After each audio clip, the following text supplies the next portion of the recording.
Infinix Note5.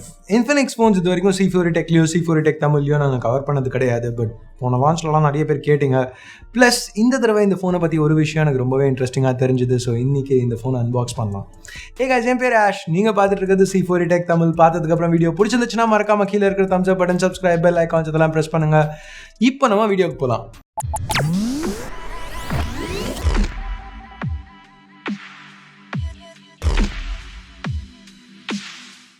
So இதுதான் Infinix Note5 வர box. So இதை பார்த்தோன்னே தெரியும் எதனால நான் இந்த ஃபோன் அன்பாக்ஸ் பண்ணுறேன்ட்டு. எஸ், இது ஒரு Android One ஃபோன் இந்த ப்ரைஸ் செக்மெண்ட்டில்.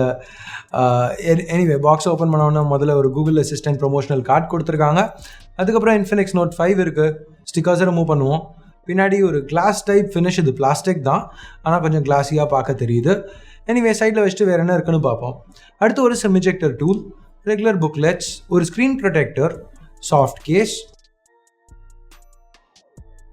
மைக்ரோ USB கேபிள், ஃபைனலாக ஒரு ட்ராவல் அடாப்டர். இது ஒரு 18 watt travel adapter. So 18 watt charger பாக்ஸ்லேயே கொடுக்குறது ரொம்ப நல்ல விஷயம், எஸ்பெஷலி ஒரு 10,000 ரூபா ஃபோனுக்கு. இப்போ நம்ம இந்த Infinix Note5 கொஞ்சம் க்ளோஸாக பார்ப்போம். ஃப்ரண்ட்டில் ஒரு 6 இன்ச் LCD பேனல் கொடுத்துருக்காங்க. இது 18:9 பேனல், ரெசல்யூஷன் ஃபுல் HD+. இங்கே மேலே நாட்ச் எதுவும் கிடையாது. ஸோ உங்களுக்கு நாட்ச் பிடிக்காதுன்னா உங்களுக்கு ரொம்பவே இந்த ஃபோன் பிடிக்கும். மேலே ஒரு 16 mega pixel selfie camera, earpiece, sensors எல்லாம் இருக்குது. பாட்டமாக க்ளீனாக விட்டுருக்காங்க. இங்கே பிராண்டிங் எதுவும் கிடையாது, பார்க்க நல்லா இருக்குது. பின்னாடி கிளாஸ் மாதிரி இருக்குது. ஓரளவு டிஸ்டன்ஸ்லேருந்து பார்க்கல நல்லா இருக்குது. ஆனால் கையில் அதை ஹோல்ட் பண்ணையில் பிளாஸ்டிக்னு தெரியுது. ஃபினிஷ் இன்னும் கொஞ்சம் பெட்டராக கொடுத்துருக்கலாம். இங்கே ஒரு 12 மெகா பிக்சல் கேமரா. எனக்கு பிடிச்ச விஷயம் என்னென்னா, அந்த ஃப்ளாஷையும் 12 மெகா பிக்சல் கேமராவையும் ஜென்ரலாக டியூவல் கேமரா செட்டப்பில் எப்படி ஹவுஸ் பண்ணுவாங்களோ அதே மாதிரி இங்கே கொடுத்துருக்காங்க. ஸோ பார்க்குறதுக்கு டிசைன் சாய்ஸ் நல்லா இருக்குது. அந்த ஃபிங்கர் பிரிண்ட் ஸ்கேனர் ஒரு மிரர் ஃபினிஷோடு இருக்குது. பார்க்கவும் நல்லா இருக்குது, யூஸ் பண்ணுறதுக்கும் ஆக்யூரேட்டாக இருந்துச்சு நாங்கள் டெஸ்ட் பண்ண வரைக்கும். பிளேஸ்மெண்ட்ஸ்னு வரையில் செகண்டரி மைக் இந்த ஃபோனில் கிடையாது. டாப் லெஃப்ட் ரெண்டுமே க்ளீனாக இருக்குது. Headphone jack, primary microphone, micro USB port, speaker இதெல்லாம் பாட்டமில் இருக்குது. லெஃப்ட்டில் ஒரு ட்ரே, அப்புறம் power and volume buttons. So இந்த ட்ரேயில் நீங்கள் 2 சிம்மும் ஒரு மைக்ரோ SD கார்டும் ஒரே நேரத்தில் யூஸ் பண்ண முடியும். So dedicated micro SD support கொடுத்துருக்காங்க. அது ரொம்பவே ஒரு நல்ல விஷயம். ஓவரால் டிசைன் வரையில் இன்ஃபினிக்ஸ் நல்லா பண்ணியிருக்காங்கன்னு சொல்லலாம். இங்கே நோட் பண்ண வேண்டிய ஒரு விஷயம் என்னென்னா, பேட்டரி கெப்பாசிட்டி அதிகமாக இருந்தாலும் ஃபோன் லைட்டாக தான் இருக்குது.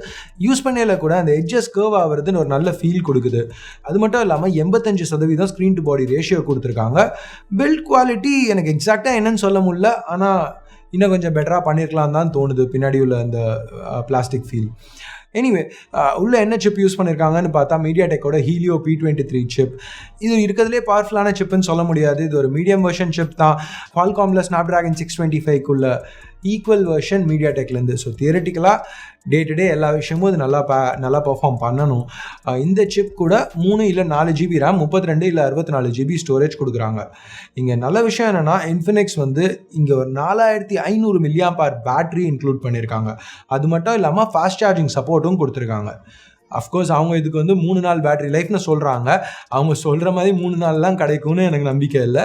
ஆனால் இவ்வளோ ஹை கெப்பாசிட்டி பேட்டரி ஸ்டாக் ஆண்ட்ராய்டோட கொடுத்துருக்கிறதுனால பேட்டரி லைஃப் ரொம்பவே நல்லா இருக்கும்னு எதிர்பார்க்கலாம். இங்கே எனக்கு ரொம்ப பிடிச்ச விஷயம் என்னென்னா, இந்த இன்ஃபினிக்ஸ் மாதிரி சின்ன பிராண்ட்ஸ் கூட எப்படி ஃபோனை இன்னும் ஸ்லிம் ஆக்கணும் அப்படின்னு பார்க்காம, எப்படி மக்கள் யூஸ் பண்ணுறதுக்கு எக்ஸ்ட்ரா பேட்டரி கெப்பாசிட்டி நம்மளுக்கு தேவையான ஒரு ஃபீச்சரை கொடுத்துருக்காங்க. ஒரு சில மில்லிமீட்டர் திக்னஸை கட் பண்ணாமல். அது ரொம்பவே பெரிய பிராண்ட்ஸ்லாம் இதை பார்த்து கற்றுக்கணும்னு நான் நினைக்கிறேன். இன்னொரு நோட் பண்ண வேண்டிய விஷயம் என்னென்னா, டியூவல் வோல்டேஜ் சப்போர்ட் இருக்குது இந்த ஃபோனில். ஸோ இது Android One ப்ரோக்ராமோட ஒரு பார்ட்னர் சொன்னால, ஸோ அதனால இந்த ஃபோன் Android 8.1 ஓரியோவோடு வருது. இது வெனிலா ஆண்ட்ராய்டு. இங்கே ப்ளோட்வேர் எதுவும் கிடையாது. நீங்கள் உங்களுக்கே இந்த ஆப் ட்ராவரை பார்த்தா தெரியும், வெறும் பேசிக் ஆப்ஸ் தான் கொடுத்துருக்காங்க. மோஸ்ட்டாக எதையுமே இன்ஃபினிக்ஸ் இங்கே டச் பண்ணல. க்ளீன் எக்ஸ்பீரியன்ஸாக கொடுத்துருக்காங்க. ஆப்ஸ் ஃபாஸ்ட்டாக இருந்துச்சு ஓப்பன் பண்ணுறதுக்கு, மல்டி டாஸ்கிங்கும் ஸ்னாப்பியாக இருந்துச்சு. இன்டர்ஃபேஸே நல்லா ஃப்ளூயிடாக ஃபாஸ்ட்டாக இருந்துச்சு. இங்கே அவங்க பண்ணியிருக்க சேஞ்சஸ் கேமரா ஆப்பில் தான். ஒரு 10,000 ரூபா பட்ஜெட் ஃபோனில் ஃபுல் ஃப்ளெஜ்ட் ப்ரோமோ கொடுத்துருக்கிறது ரொம்பவே ஒரு பாசிட்டிவ்னு சொல்லலாம். சாம்சங் மாதிரி பிராண்ட்ஸ் இதுலேருந்து ஏதாவது கற்றுக்கிட்டால் நல்லாயிருக்கும். எனிவே இன்ஃபினிக்ஸ் AI யூஸ் பண்ணுறோன்னு சொல்கிறாங்க, பொக்கேக்கும் பியூட்டி மோடுக்கும். எஸ், இதில் ஒரு போர்ட்ரேட் மோட் ஆப்ஷன் இருக்குது. Selfie camera 16 mega pixels. Infinix இது பிக்சல் பின்னிங் டெக்னாலஜி யூஸ் பண்ணி, அதாவது 4 பிக்சல்ஸை சேர்த்து ஒரு பிக்சல் ஆக்கி லோ லைட்டில் நிறைய லைட் எடுத்து பெட்டர் பர்ஃபார்மன்ஸ் கொடுக்கும் அப்படின்னு சொல்கிறாங்க.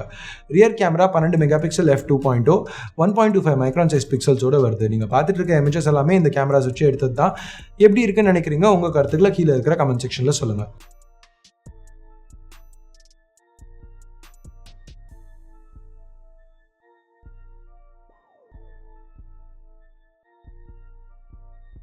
இப்போ அடுத்து ப்ரைஸிங்னு பார்த்தா 10,000 ரூபா 332 வேரியண்ட்டுக்கு.